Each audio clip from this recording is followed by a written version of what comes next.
Most people completely misunderstand their own brains. If you believe you're a purely rational, logical creature making objective choices every single day, well, this explainer of Daniel Kahneman's Thinking Fast and Slow is going to challenge you.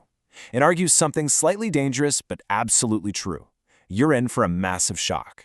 I mean, are you really in control of your choices? It feels obvious, right? Like, of course you are. But Kahneman's groundbreaking research drops a massive plot twist on the story of your life. That conscious, reasoning self you so heavily identify with, the voice in your head making all the plans, it's actually just a supporting character. It's definitely not the hero of your story. More often than not, it's just a bystander, kind of rationalizing things after the fact. See, we operate under this massive illusion of control. And this illusion elegantly masks a predictable, systematic flaw in exactly how our brains process reality. We walk around highly confident in our judgments, but objective observers can totally spot our errors way before we do.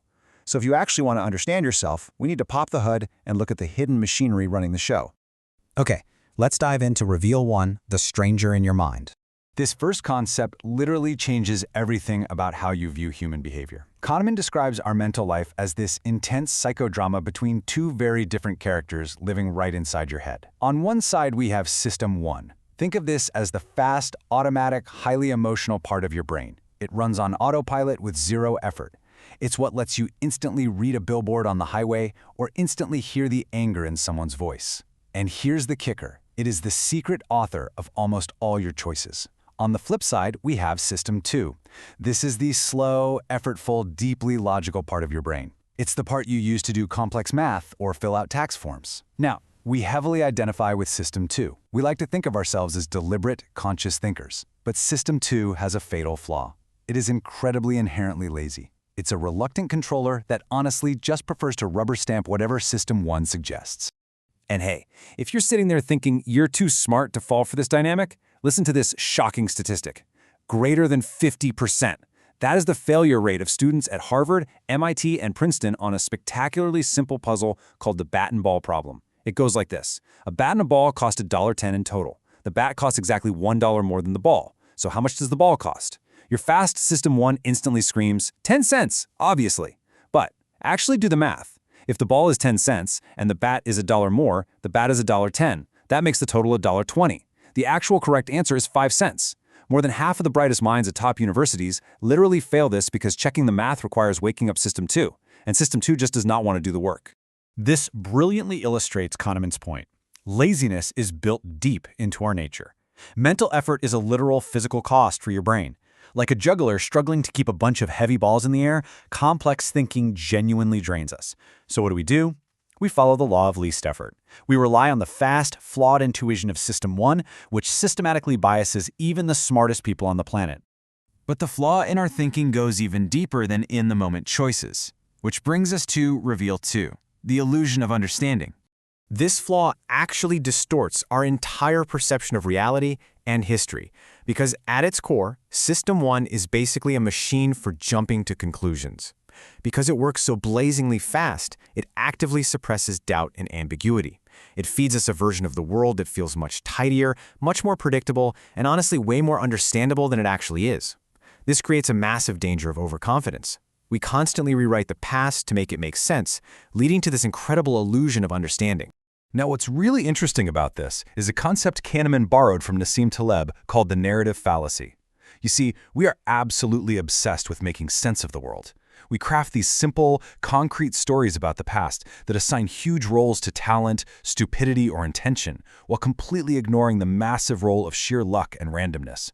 We literally invent causality where absolutely none exists, just so the story in our head feels complete. Actually, let me prove it to you right now. Imagine a hospital recording the exact sequence of boys and girls born on a given day. Which of these three sequences is the most likely to occur? Most people intuitively say the third one. Boy, girl, boy, boy, girl, boy. Why? Well, because it looks totally random. The second one, 6 girls in a row, looks like there just has to be some sort of rule or intention behind it. But statistically, all three sequences are exactly equally likely to happen. No exceptions. We actively reject true randomness in favor of literally anything that fits a structured pattern in our minds. And this desperate need for a coherent story, it also causes what we call the halo effect. Let's say a company is failing. Business analysts will look at the CEO and declare that the CEO is rigid or stubborn. But if the exact same company were wildly succeeding, they would call it that exact same CEO methodical and focused. We get the causality totally backwards. We exaggerate emotional consistency just to make the narrative work. We assume the company is failing because the CEO is rigid, when in reality, the CEO only appears rigid to us because the company is failing. Wild, right? Okay, those are powerful biases for sure, but let's take a step even further down the rabbit hole with Reveal 3, the tyranny of memory. The mind's flaw goes so incredibly deep that it actually splits your identity into two warring factions that literally do not want the same things. Kahneman introduces us to this ultimate internal conflict: the experiencing self versus the remembering self. The experiencing self lives completely 100% in the present moment. It only asks, does it hurt right now? Does this feel good right now? But the remembering self, that's the scorekeeper. It looks back and asks, how was it on the whole? And here's the truly terrifying part. The experiencing self has absolutely no voice in your decision-making. None. Your choices are entirely dictated by the remembering self. And as we've seen, the remembering self is highly susceptible to cognitive illusions. To see just how absurd this gets, consider the famous cold hand experiment. Researchers had people submerge their hand in painfully freezing water. In trial A, they held it there for 60 seconds of sharp pain, then pulled it out.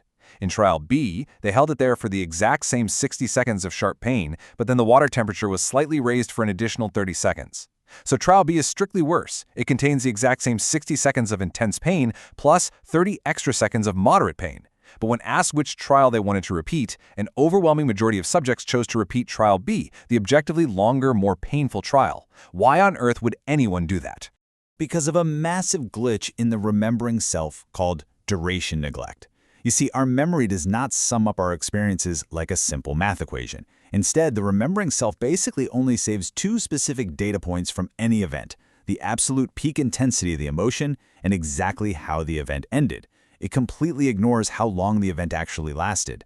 Because trial B ended with water that was slightly less freezing, the memory of it was just a better story. It ended on a relative high note, even though the total pain was much worse. So, the crucial point here is a stark realization. This is the tyranny of the remembering self. Your preferences and decisions do not actually maximize your real-time happiness or minimize your real-time pain. Your remembering self will knowingly subject your experiencing self to totally unnecessary suffering, just so it can write a memory that ends on a slightly better note. It's a massive inconsistency built right into the very design of our minds. So how do we fix this? Let's move on to reclaiming your mind. While you definitely can't turn off System 1, simply having the vocabulary for these biases is the first, absolutely crucial step to forcing your brain to slow down when the stakes are high. Being able to point at a decision and say, oh, that's the halo effect, or wait, I'm falling for duration neglect, gives you a fighting chance. Kahneman's work serves as a mirror reflecting our deeply flawed but highly fascinating nature. The next time you make a major life choice, or evaluate a past relationship, or decide to take a big risk, take a pause. Ask yourself, which self are you actually serving today? Are you optimizing for your actual lived experience? Or are you just trying to feed a story to a remembering self that can't even be trusted? To find out just how deep this rabbit hole goes, you absolutely have to dive into the source material. Trust me, it'll change the way you think forever.